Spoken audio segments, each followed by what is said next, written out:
حضرت عمر رضی اللہ عنہ وہ شن خدا تھے جو پیدائش سے لے کر جوانی تک کفر کے گھٹا ٹوپ اندھیرے میں پلے۔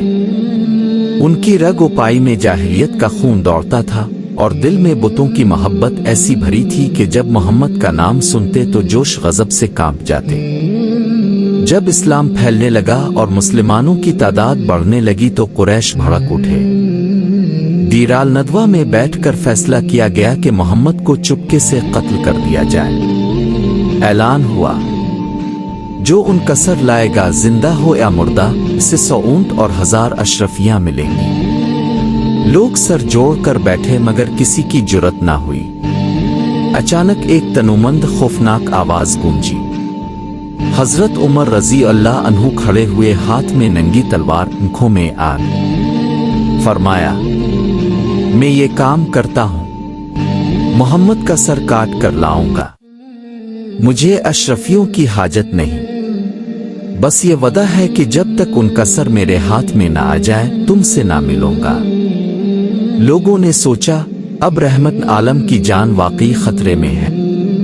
عمر بن خطاب تلوار لہراتے زمین کو پامال کرتے گھر سے نکلے۔ راستے میں نعیم بن عبداللہ ملے۔ تلوار دیکھی، غصہ دیکھا، فوراً سمجھ گئے۔ بولے، اے عمر، اگر تم محمد کو قتل کر دو گے تو بنو ہاشم، بنو زہرہ، بنو عدی تمہیں زندہ نہ چھوڑیں گے۔ عمر اور بھی بھڑکے، کیا تم بھی ان کے جادو میں مبتلا ہو گئے؟ نعیم مسکرائے اور آخری تیر چلایا۔ اے عمر، پہلے اپنے گھر کی خبر لو۔ تمہاری بہن اور بہنوئی تو پہلے ہی محمد کے دین میں داخل ہو چکے ہیں۔ یہ سننا تھا کہ گویا آسمان زمین پر آ گرا۔ عمر کا رخ بدل گیا۔ اب وہ سیدھے اپنی بہن فاطمہ بنت خطاب کے گھر پہنچے۔ گھر کے باہر قرآن کی آواز آ رہی تھی۔ دروازے پر زور سے دستک دی، دروازہ کھولو۔ داخل ہوتے ہی غصے سے چیخے، یہ کیا سن رہا تھا میں؟ خباب بن ارتھ چھپ گئے، صحیفہ زمین پر پڑا تھا۔ عمر نے بہن کو تھپڑ مارا، خون بہہ نکلا۔ فاطمہ رضی اللہ عنہا نے خون آلود چہرے سے سر اٹھایا اور کہا، اے میرے بھائی، ہم اللہ اور اس کے رسول پر ایمان لا چکے ہیں۔ تم جتنا چاہو ستا ہم یہ دین نہیں چھوڑیں گے۔ یہ جملہ سنتے ہی عمر کے وجود میں زلزلہ آ گیا۔ غصہ اچانک پگھل گیا، دل میں ایک عجیب سی ہلچل ہوئی۔ آہستہ آواز میں بولے، جو کچھ تم پڑھ رہی تھی وہ مجھے دکھاؤ۔ فاطمہ نے کہا، پہلے وضو کرو، یہ اللہ کا کلام ہے۔ عمر نے پہلی بار وضو کیا، پاک ہوئے اور صحیفہ ہاتھ میں لیا۔ سورۃ طٰہٰ کی آیتیں پڑھے۔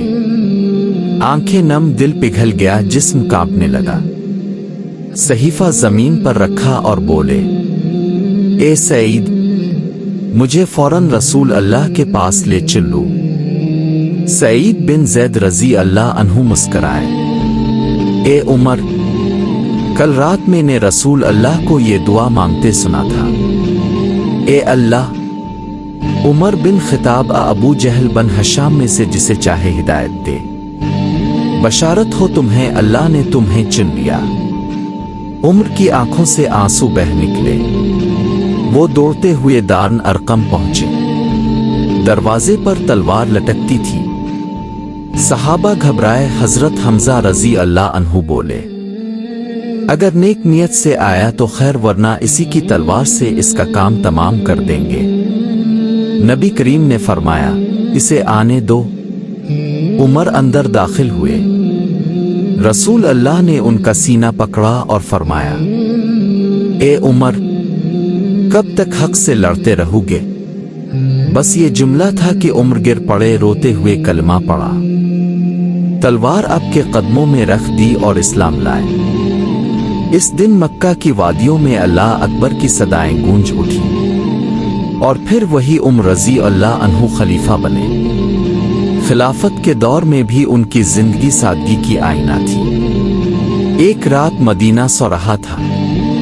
خلام چھٹیے وقت ایک چادر اوڑے، سر پر عام ٹوپی، اکیلے گلیوں میں گشت کر رہے تھے۔ اچانک ایک جھونپڑی سے بچوں کے رونے کی آواز آئی۔